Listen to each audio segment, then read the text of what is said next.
आजपासून आपण चालू करतोय कोरा म्हणजे कोकण राईड. सुसंगती सदा बॅग घ्यायचं आणि सुटायचं.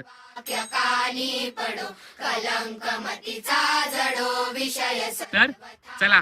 वडो कदंद्री कमळी दडो मुरडिता हटाने अडो वियोग गणतारडो मन भव चरित्री जडो. काय घेतलंय? सुसंगती सदा घडो सुजन. फर्स्ट टाइम असं समुद्राच्या किनारी मॅगीची पार्टी करतोय. आणि तिकडून येताना आता एका काकांची माझी ओळख झाली. आता क्रिकेट खेळत होते. काकांना विचारतो की आम्हाला क्रिकेट खेळायला येतात का, बघूया काय होते.